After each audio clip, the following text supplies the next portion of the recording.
Hello મિત્રો, કેમ છો? આપણે આગળ જૈવિક ક્રિયાઓ વિશે માહિતી જોતા હતા. હવે આપણે જ્યાંથી બાકી છે ત્યારથી આપણે શરૂઆત કરીશું. આજનો આ વિડીયો તમને ટાટ સેકન્ડરી એક્ઝામ માટે બહુ જ ઉપયોગી રહેશે. અને જે લોકો ધોરણ 10માં હોય અને જે એક્ઝામની તૈયારી કરતા હોય તેમના માટે પણ બહુ ઉપયોગી રહેશે. અને આ વિડીયોમાં હું તમને જણાવીશ કે તમારે પરીક્ષામાં કઈ રીતે લખવું અને બધા ટોપિક હું તમને આકૃતિ સાથે જણાવીશ ડિટેલમાં. તો આ વિડીયો તમે અંત સુધી નિહાળજો. અને આ વિડીયોમાં તમને શું સારું લાગ્યું અને શું ખરાબ લાગ્યું તે તમારે મને કોમેન્ટ બોક્સમાં જણાવવાનું રહેશે. તો આપણે આજે ચાલો તો વિડીયો આપણે શરૂ કરીએ. તો આજે આપણે જોઈશું મનુષ્યનું પાચન તંત્ર. તો મનુષ્યનું પાચન તંત્ર એ પાચક અંગો અને સહાયક ગ્રંથિથી બનેલું છે. પાચન તંત્રની અંદર પાચક અંગો અને સહાયક ગ્રંથિ. તો પાચક અંગો કયા કયા છે? તો સૌથી પહેલાં મુખ, અન્નનળી, જઠર, નાનું આંતરડું, મોટું આંતરડું અને મળાશય. એ જ રીતે સહાયક ગ્રંથિ તો 3 ગ્રંથિ છે. એક લાલ ગ્રંથિ, એક યકૃત ગ્રંથિ અને સ્વાદુપિંડ ગ્રંથિ. તમને પરીક્ષામાં 1 માર્ક્સની અંદર પૂછાઈ શકે છે કે સહાયક ગ્રંથિ વિશે જણાવો. તો તમારે લાલ ગ્રંથિ, યકૃત ગ્રંથિ અને સ્વાદુપિંડ ગ્રંથિ વિશે લખવાનું. અને એમ બી પૂછી શકે કે પાચક અંગો કયા કયા છે? તો તમારે મુખ, અન્નનળી, જઠર, નાનું આંતરડું, મોટું આંતરડું અને મળાશય. આ રીતે તમારે લખવાનું. હવે આપણે શરૂઆત કરીએ સૌથી પહેલાં મુખની. તો પાચનની શરૂઆત હંમેશા ક્યાંથી થાય? તો મુખથી થાય છે. હાથ વડે ખોરાક મુખમાં પ્રવેશે છે. અને મુખ એ મુખ ગુહા, દાંત, જીભ અને લાળ ગ્રંથિ ધરાવે છે. આપણું જે મુખ છે એ એક તો મુખ ગુહા, દાંત, જીભ અને લાળ ગ્રંથિ ધરાવે છે.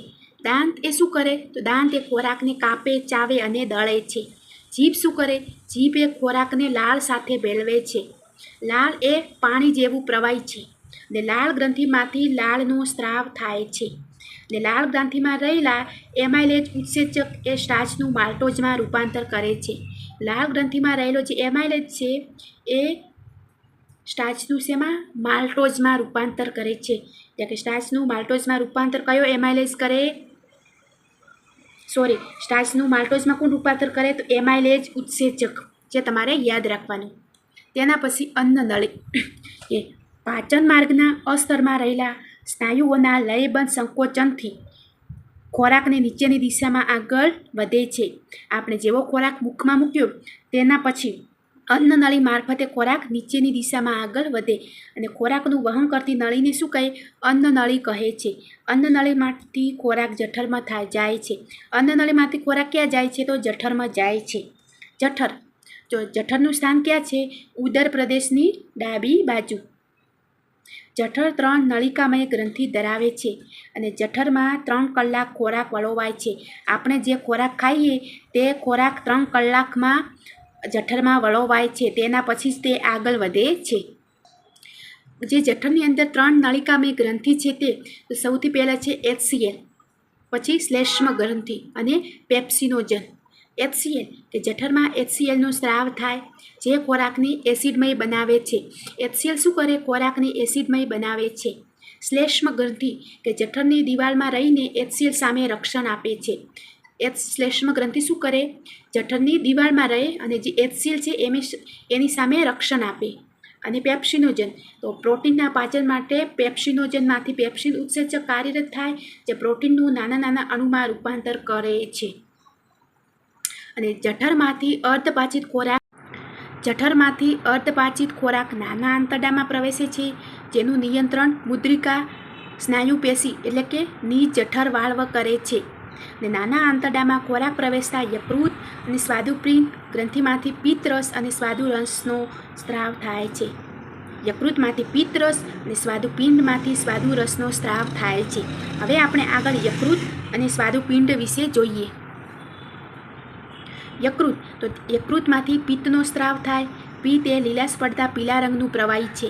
પિત્તનો સંગ્રહ પિત્તાશયમાં થાય. પિત્ત એ ખોરાકને આલ્કાઇનમાં ફેરવે છે એટલે કે એસિડિક બનાવે છે. અને પિત્ત ક્ષારો એ ચરબીનું વિઘટન કરી નાના ગોળકોમાં રૂપાંતર કરે અને તેને કહેવાય તૈલોદીકરણ. આ ચરબી છે, ચરબીનું આ પિત્ત ક્ષારો છે એ નાના નાના ગોળકોમાં રૂપાંતર કરે, જે રૂપાંતર કરે તેને કહેવાય તૈલોદીકરણ. એ જ રીતે સ્વાદુપિંડ, તો તેમાંથી સ્વાદુ રસનો સ્ત્રાવ થાય. અને સ્વાદુ રસમાં 3 ઉત્સેચકો આવેલા છે, એક એમાઇલેજ, એક ટ્રિપ્સિન અને એક લાઇપેજ. એમાઇલેજ છે જે સ્ટાર્ચનું પાચન કરે, ટ્રિપ્સિન છે પ્રોટીનનું પાચન કરે, અને લાઇપેજ છે ચરબીનું પાચન કરે છે. આ મોસ્ટ ઇમ્પોર્ટન્ટ છે કે સ્ટાર્ચની અંદર કયો ઉત્સેચક છે, તો એમાઇલેજ, પ્રોટીનની અંદર ટ્રિપ્સિન ઉત્સેચક અને ચરબીની અંદર લાઇપેજ ઉત્સેચક. તો આ ઉત્સેચકોના નામ તમારે યાદ રાખવાના. તેના પછી આપણે જોઈએ નાનું આંતરડું, કે ખોરાકના પાચન માટેનું મુખ્ય અંગ છે, ખોરાકના શોષણ માટેનું પણ મુખ્ય અંગ છે. કાર્બોદિત, પ્રોટીન, ચરબીના પાચનનું પણ મુખ્ય અંગ કયું છે? નાનું આંતરડું. નાના આંતરડાની દિવાલમાં આંતરિય ગ્રંથિમાંથી આંત્રરસ ઉત્પન્ન થાય છે. કયો રસ ઉત્પન્ન થાય છે? આંત્રરસ ઉત્પન્ન થાય છે. શોષણ માટે, પાચન માટે, કાર્બોદિત, પ્રોટીન અને ચરબીના પાચન માટેનું મુખ્ય અંગ એટલે કે નાનું આંતરડું. હવે આ આંત્રરસ છે એ ખોરાકનું કાર્બોદિતમાંથી ગ્લુકોઝમાં, પ્રોટીનમાંથી એમિનો એસિડમાં અને ચરબીમાંથી ફેટી એસિડ અને ગ્લિસરોલમાં રૂપાંતર કરે છે. કાર્બોદિતમાંથી ગ્લુકોઝમાં, પ્રોટીનમાંથી એમિનો એસિડમાં અને ચરબીમાંથી ફેટી એસિડ અને ગ્લિસરોલમાં રૂપાંતર કરે છે. અને નાના આંતરડાના અંતિમ ભાગમાં શેષાંત્રમાં આંગળી જેવા પ્રવેદો આવેલા છે જેને રસાંકુરો કહે છે. આ પણ ઘણીવાર પરીક્ષામાં પૂછે કે રસાંકુરો એટલે શું? તો નાના આંતરડાના અંતિમ ભાગ શેષાંત્રમાં આંગળી જેવા પ્રવેદો આવેલા છે ને જેને કહેવાય રસાંકુરો. રસાંકુરો એ અભિશોષણ માટે સપાટીનું ક્ષેત્રફળ વધારે છે. પાચિત ખોરાકનો ઉપયોગ શ્વસનમાં, વૃદ્ધિમાં, શક્તિ મેળવવામાં, રુધિર બનાવવામાં અને કોષના સમારકામ માટે વપરાય છે. તેના પછી મોટું આંતરડું, તો મોટા આંતરડાને કોલોન તરીકે ઓળખાય છે. શેના તરીકે? કોલોન તરીકે ઓળખાય છે. જે અર્ધપાચિત ખોરાક કે અપાચિત ખોરાકમાં પાણીનું શોષણ થઈ ઘન સ્વરૂપમાં ફેરવાય છે, જેને શું કહે છે? મળ કહે છે. હવે એક તમને ક્વેશ્ચન જે MCQમાં પણ પૂછાઈ શકે અને 2 માર્ક્સની અંદર પણ પૂછાઈ શકે. તો જે માંસાહારી પ્રાણી હોય ને એ માંસ ખાય, માંસની અંદર શું હોય? પ્રોટીન હોય. તો એનું પાચન શું થાય? સરળતાથી થાય. એટલે કે એનું જે આંતરડું હોય ને એ હંમેશા ટૂંકું હોય. અને જે તૃણાહારી પ્રાણી હોય ને એ ઘાસ ખાય. ઘાસની અંદર શું હોય? સેલ્યુલોઝ હોય. સેલ્યુલોઝ હોય એટલે એનું પાચન ધીમે ધીમે થાય. તેના કારણે એમનું આંતરડું કેવું હોય છે? લાંબુ આંતરડું હોય છે. તો તમારે યાદ રાખવાનું કે જે માંસાહારી પ્રાણી જેમ કે વાઘ અને સિંહ એમાં આંતરડું ટૂંકું હોય, અને તૃણાહારી પ્રાણી જેવા કે ગાય, ભેંસ એ લોકો ઘાસ ખાય એટલે એમનું આંતરડું કેવું હોય? લાંબુ હોય છે. તેના પછી છેલ્લું છે મળાશય. તો જે મોટા આંતરડામાં જે અપાચિત ખોરાક હતો એનું પાણીમાં શોષણ થઈ અને જે ઘન સ્વરૂપમાં ફેરવાય તો તેને મળ કહે. એ મળનો સંગ્રહ શેમાં થાય? તો મળાશયમાં થાય. ને મળ એ મળ દ્વારા બહાર નીકળે, જેનું નિયંત્રણ મુદ્રિકા સ્નાયુ કરે છે. અને આ છે બધી આપણે જે આગળ જોઈએ તે કે આ છે જીભ, આ મુખ ગુહાની અંદર જીભ આવેલી છે, દાંત આવેલા છે. તેના પછી આ છે અન્નનળી. અન્નનળી એ ખોરાકને આગળ ધકેલે છે. તેના પછી આ છે જઠર. જઠરના પછી આ છે બધું મોટું આંતરડું, અને આ અંદર જે આવેલું છે તે નાનું આંતરડું છે. અને આ છેલ્લે છે બધો ખોરાક મળદ્વાર નીચે દ્વારા બહાર નીકળે. આ બાજુ યકૃત આવેલું છે, જઠરની આ બાજુ સ્વાદુપિંડ આવેલી છે, આ બાજુ એક આંત્રપુંજ પણ આવેલી છે. તો લગભગ તો પરીક્ષામાં આ આકૃતિ નહીં પૂછાતી, તો પણ પૂછાય તો તમારે યાદ રાખવાની. તો આજે આપણે બસ આ એક જ ક્વેશ્ચન જોયું જે પરીક્ષામાં પૂછાઈ શકે તેવો છે. તો તમારે આ રીતે પોઈન્ટ વાઇઝ વ્યવસ્થિત આખો ક્વેશ્ચન લખવાનો. અને કંઈ પણ તમને ડાઉટ હોય તો તમે મને કોમેન્ટ બોક્સમાં જણાવી શકો. બધું આપણે આવતા લેક્ચરમાં જોઈશું.